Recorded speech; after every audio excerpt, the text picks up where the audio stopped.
copywriting's dope. Now let's talk about conferences. Are conferences fucked? No, no, no. I would say that I don't think conferences are necessarily the best business for a lot of people who are watching, and for the way that they think that you do it. It's not the best way to do it. You don't want to know how I got into conferences? I No. read Noah Kagan's blog Mm-hmm. where he said he made OKDork.com. OKDork.com. We'll promote it.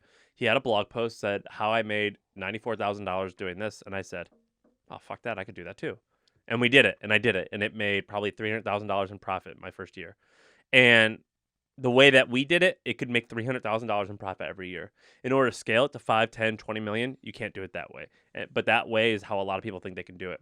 But no, conferences are not dead. If you want to make fun money in conferences, don't do a conference, do a trade show. Trade show. That is where the money is. A trade show is a marketplace.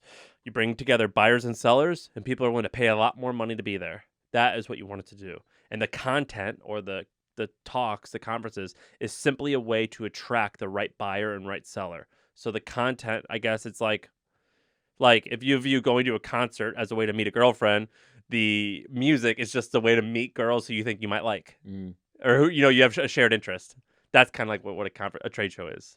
Nice. So I think I remember seeing you at conferences. I remember seeing Noah at conferences early on in his career, and y'all were kind of like nobodies at the time. Like you weren't anyone yet, but you were just the one hosting the conference. So all the cool people attending the conference thought you were somebody. Yeah, it was boosted the your best social hack stats. ever. The best hack ever. Yeah. Like Like you were host the events. guy. You were like the guy, even though you were nobody. And here's the thing is that I just piggybacked off, at first I invited you, and then I would start inviting like the founder of Pandora or a billionaire guy who did, we had the founder of WeWork before he, was in the news for all this crazy stuff.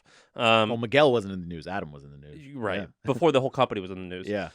We had, Casper, Away Travel. We had Away when they... You had all the heavy hitters at Yeah, Hustle so Con. if you could think of $1 billion startup in the last 5 years, we probably had them or almost had them, and we went and we discussed.